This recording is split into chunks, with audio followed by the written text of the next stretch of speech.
Salve progressistas, eu sou o Clayson. Hoje foi dia de vermos a servidora do Ministério da Saúde, a Regina Célia Oliveira. Ela foi à CPI para falar algumas questões que eu considero importantes, mas a principal, ela pode ser resumida na fala do senador Rogério Carvalho. Ele é senador pelo Sergipe e ele resumiu tudo. Ele fez um discurso político, falou a respeito do Lula, enfim, falou do contexto político, mas no final ele fez uma pergunta que é uma pergunta retórica, mas muito importante. E essa pergunta, ela resume o que foi a CPI hoje. Ele perguntou à servidora: a quem você está defendendo? Este governo que é presidido por Jair Messias Bolsonaro, que levou 525.229 pessoas à morte, e que para comprar vacina, para comprar qualquer coisa, precisa de intermediário. Sempre com preço maior. E poderia ter comprado a Pfizer mais barato. E poderia ter tido a Pfizer no começo do ano em grande quantidade. Imunizado já mais de 50% da população. A gente só tem 27 milhões de pessoas com as 2 doses. Isso não mexe com as pessoas? Isso não mexe com a base desse governo? Cadê a humanidade? Cadê o compromisso com esse país, com o povo desse país? Eu quero ver, cadê?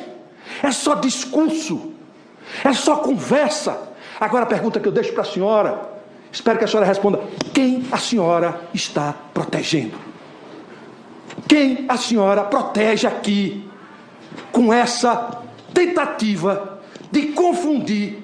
Porque aqui não tem ninguém que não consiga compreender o diversionismo, a manobra de vai para lá, vai para cá, uma hora sabe, outra hora não sabe, lembra de uma coisa, memória seletiva. Tudo isso depõe contra o depoente. Quem a senhora está protegendo? E o que a gente viu hoje lá foi isso. A servidora foi lá para defender alguém. A gente sabe quem. Num primeiro momento, estamos falando de Ricardo Barros. Num segundo momento, estamos falando do ministro da Saúde, Pazuello, e agora também Queiroga.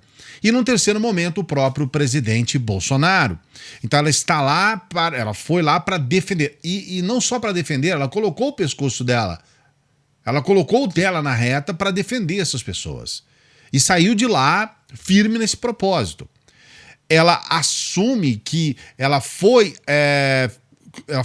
nomeada para fiscalizar o contrato para a compra da vacina Covaxin no dia 22 de março, e isso aconteceu um mês depois da assinatura do acordo. O acordo ocorre em 25 de fevereiro. Esse acordo está sob suspeita de irregularidades. Ela foi nomeada quase um mês depois. Ela também tenta explicar sobre essas questões com data, mas não ficou muito claro. Segundo esse documento, o documento elaborado pela relatoria da CPI, teve alguns destaques e pontos em contradição, né, nesse acordo. Há uma diferença gritante nesse prazo, né, o prazo que é contado das tratativas, a assinatura dos contratos entre as doses da Covaxin e a da Pfizer. Então, para assinar o contrato da Covaxin, 97 dias. Para assinar o contrato da Pfizer, 330 dias. Por que isso? E o que foi colocado lá é que talvez porque no contrato da Covaxin haviam atravessadores e no contrato da Pfizer não.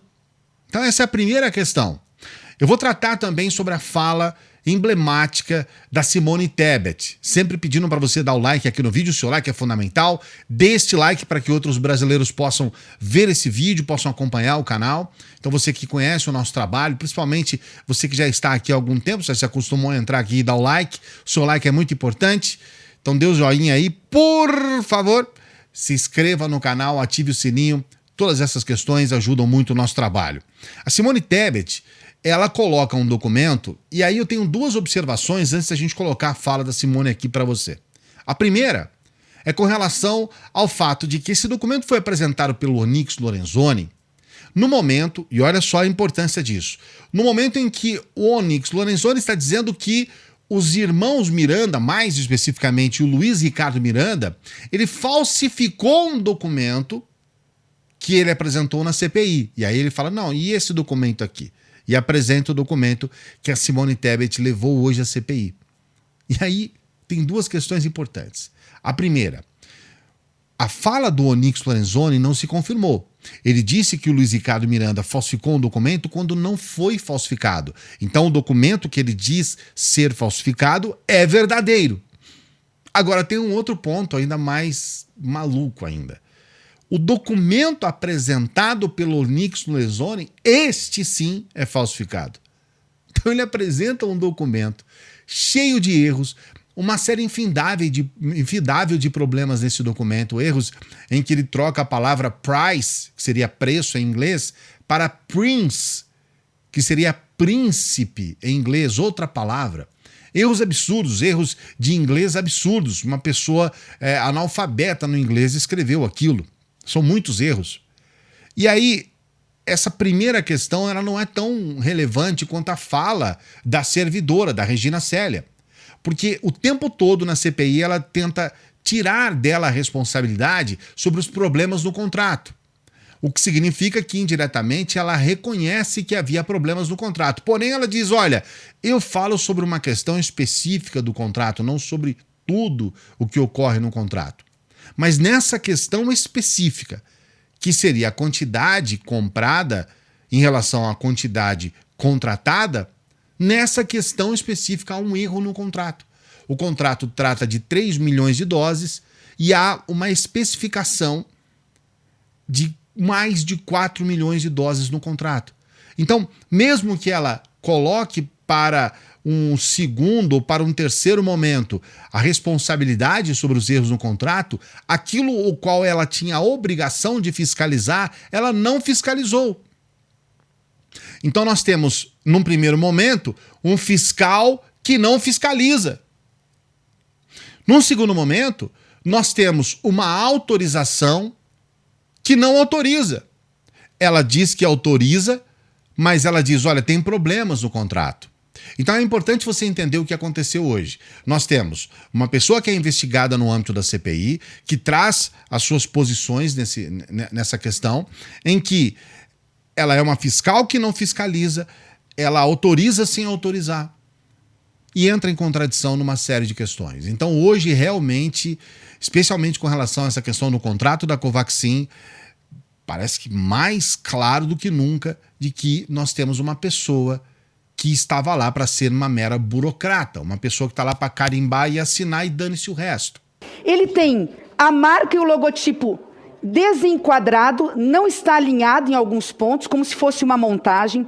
Eu tenho inúmeros erros de inglês, né? Talvez o mais desmoralizante dele seja o 17, no lugar de preço, price está prince, né? O preço do príncipe é de $15, não o preço, não é preço, né? O príncipe aqui tá com um valor fixo de $15 e uma série de irregularidades. CEO, que tá companhia em português. Então aqui tá uma mistura, eu acho que é um dialeto que só eles conhecem, né? Tá um porto-inglês aqui que não dá para entender, seu relator. Mais grave do que isso, você poderia falar, mas aqui foi alguém que fez. Lembrem que o primeiro invoice foi feito pela Madison, corretamente. Esse documento foi elaborado pela Madison, com tantos erros de inglês, são tantos os erros apontados, off, que não é comum, tem normalmente apóstrofo, o nome do aeroporto corrigido errado, português com Brasil com Z e aeroporto em português, mas vamos ao mais grave. As doses ali, eles colocam que são 300 mil caixas, com 16 ampolas cada, e cada ampola dá para uma dose. Se eu for multiplicar por isso, o que o Brasil teria que receber é 4 milhões e 800 mil doses, e não 3 milhões como está aqui. Esse documento, senhora Regina, embora não seja a senhora, não poderia ter passado pelo Ministério da Saúde, porque é um documento que diz que ora o Brasil vai receber 4 milhões e 800 mil doses da vacina, e ora vai receber 3 milhões de doses. E mais grave nesse documento, para para ganhar um pouquinho mais de propina, eles passam de 45 milhões de dólares e separam o frete e o seguro, e o que era contratado de 45 milhões salta para quase 46 milhões. Tem quase 1 milhão de dólares, 5 milhões de reais que alguém ia levar em algum paraíso fiscal para fazer alguma rachadinha. Hoje, lamentavelmente, nós chegamos a uma conclusão de que pode ter havido corrupção grave, séria, nefasta, baixa, assassina dentro do governo Bolsonaro. Tudo leva a crer que Bolsonaro é um ladrão. Ladrão! E o seu governo é um governo corrupto. Tudo leva a crer que nós estamos na frente de uma corrupção terrível em um momento de pandemia com mais de 520 mil mortos. As evidências nos levam a crer que há uma corrupção generalizada, que quando há atravessadores em compras de vacinas, a vacina ela passa a ser aprovada em toque de caixa. Quando não há atravessadores, quase 1 ano para aprovar. Quando há atravessadores, poucos meses. Cerca de 3 meses. Então é importante essa reflexão. Nós podemos estar diante de um governo corrupto, ladrãozão. E Bolsonaro pode ser um ladrão de vacina, sim, senhor. Coloque seu comentário aqui, eu quero saber o que você pensa a respeito disso. Converse conosco aqui no canal. Não se esqueça de dar o like. É importante demais que você dê o like para que outros brasileiros possam acompanhar o nosso trabalho por aqui. Se inscreva no canal, esteja junto conosco. A gente se encontra numa próxima. Grande abraço.